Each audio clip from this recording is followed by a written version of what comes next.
Bonjour, moi viens porter un élément d'information pour nous sur question Haïti avec et Palestine.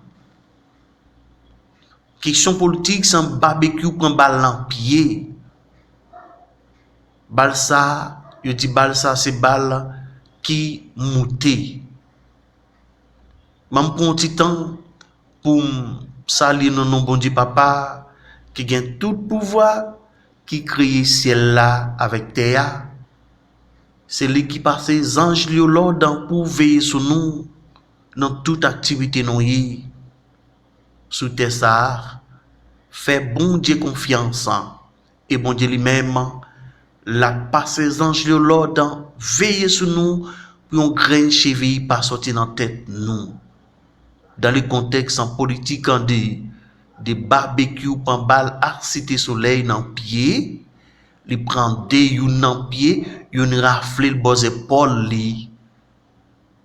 C'est-à-dire yo prend monsieur mette monsieur non lié que moun pas connaît. Mais qui ont une émission extraordinaire qui fait avec monsieur Zayel dans radio Intrépide International. Pita, si c'est possible, on va faire entendre émission ça. Son mission côté monsieur Azaël a expliqué bien comment faire dépasser à Cité Soleil.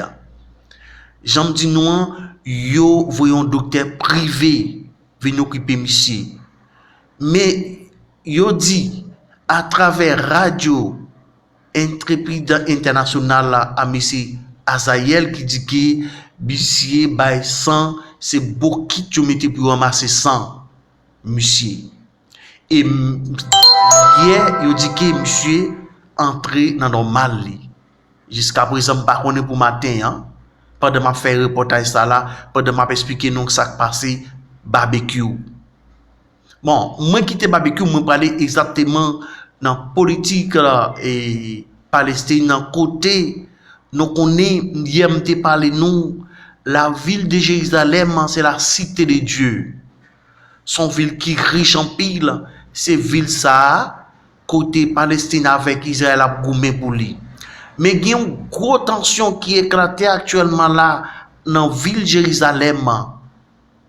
Les raisons de la colère peuple palestinienne, mais par contre, est-ce que c'est parce que ont une mosquée pour hier, c'est pour question mosquée ou bien par contre c'est pour bataille qui commence là. Comme étant de me parler hier tout côté et aux États-Unis te voyez un groupe émissaire pour entamer dialogue avec Israël et Palestine. Alors par contre est-ce que c'est pour ça directement mais on va faire entendre ça qui passait Israël avec Radio France 24 International et actuellement là. Semaine de tension. Oui, il y a une colère chez la jeunesse palestinienne qu'on a vraiment senti monter ces dernières semaines, en tout cas qu'on peut dater, s'il faut la dater chronologiquement, au début du mois de Ramadan. D'abord, il y a eu, il faut se souvenir, une marche des suprémacistes juifs ouvertement racistes dans Jérusalem jusqu'aux portes de la vieille ville. Ils ont défilé en criant « Mort aux Arabes ». Là, les affrontements ont commencé. Et il y a eu aussi, eh bien, cette révolte de la jeunesse palestinienne parce que la police israélienne a installé des barrières, porte de Damas. Porte de Damas, c'est un accès à la vieille ville où traditionnellement les jeunes palestiniens, les familles palestiniennes eh bien, se rassemblent pendant le mois de Ramadan. Donc ces barrières eh bien, installées sur la porte de Damas par la police, ils l'ont vécu vraiment comme une humiliation et il y a depuis tous les soirs des affrontements sur cette porte de Damas. Ensuite, il y a eu eh bien, le sort des familles de Cheikh Jarrah menacées d'expulsion au profit des colons juifs. Et tout ça, si vous voulez, eh bien, le gouvernement a mis du temps avant de sortir les choses, avant de faire quelque chose, avant de prendre la mesure de cette colère. Et il y a eu ensuite l'intervention de la police sur l'esplanade des mosquées pour le dernier vendredi du Ramadan. Et là, vraiment, ça a été un petit peu le pic de ces tensions parce que Al-Aqsa, pour les jeunes Palestiniens, pour les Palestiniens d'une manière générale, à Jérusalem, eh bien, c'est la ligne rouge, pas seulement d'ailleurs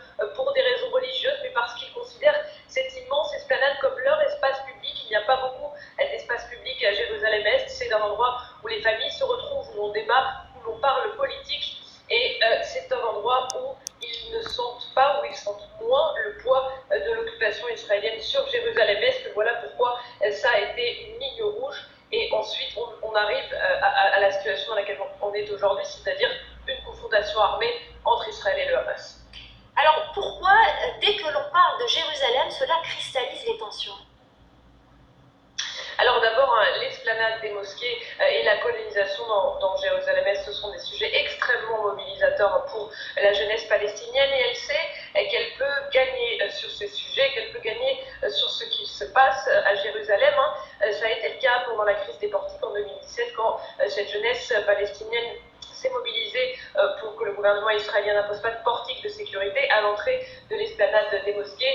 Et récemment, elle a encore quelque part gagné pour la journée de Jérusalem puisque le gouvernement israélien a reculé en interdisant aux colons de traverser la vieille ville par les quartiers musulmans. Et puis il faut regarder aussi la démographie de la ville, et ça c'est très intéressant parce que ça va un peu à l'inverse de ce qui se passe dans les territoires palestiniens, c'est-à-dire qu'à Jérusalem il y avait 25% de Palestiniens en 1967, il y en a aujourd'hui 40%, ce qui pour la droite nationaliste et religieuse est quelque chose d'effectivement compliqué à accepter, et c'est vrai que c'est particulièrement important de se battre, de se mobiliser pour Jérusalem, en partie pour ces raisons-là, pour la jeunesse, puisque si la colonisation avance dans les territoires palestiniens, notamment en zone C, à Jérusalem, elle est plutôt en échec. Alors côté palestinien, ces violences se déroulent alors que les élections ont été reportées. Quelle est la position du mouvement islamiste Hamas dans ce contexte? Le Hamas a senti évidemment la frustration de toute une partie des Palestiniens. Il faut bien s'imaginer que les Palestiniens s'apprêtaient beaucoup, pour la première fois de leur vie, à voter dans 10 jours. Et Mahmoud Abbas a annulé ces élections. Ça a créé une immense déception parce qu'il y avait un vrai enthousiasme qu'on a senti au cours de ces dernières semaines à l'idée de pouvoir voter, à l'idée de prendre son destin en main.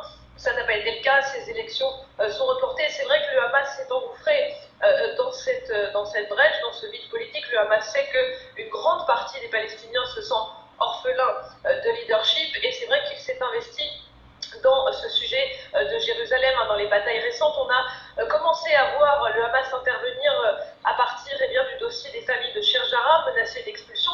Pour la première fois d'ailleurs, il faut s'en rappeler, le chef militaire du Hamas est sorti de son silence, il ne s'était pas exprimé depuis 7 ans et il a averti Israël que le pays paierait un lourd tribut si les familles étaient expulsées. Donc on voit le Hamas peut se mobiliser sur ces sujets, ne pas rester en retrait, particulièrement en ce qui concerne l'esplanade des mosquées. Et il y a quelque chose d'assez paradoxal parce que quand vous discutez avec la jeunesse palestinienne de Jérusalem qui est à l'origine de cette mobilisation, elle ne se reconnaît pas plus dans le Hamas que dans le Fatah, que dans aucun autre parti.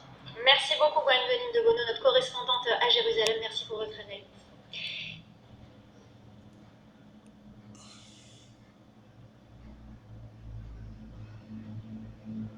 Trois nageurs pour un même défi, traverser le lac Titicaca. Et dans le contexte, c'est ça. Alors, m'a quitté nous avec un vidéo ça. Normalement, fait en façon que normalement, pour qui plus tard, pour nous rester connectés avec chaîne YouTube ça, pour nous avoir émission ça, qui passer directement à Radio Intrépide International, à Monsieur Sahel, pour qui a expliqué bien qui ça qui passe barbecue actuellement là. Alors, que Dieu vous bénisse. À plus tard.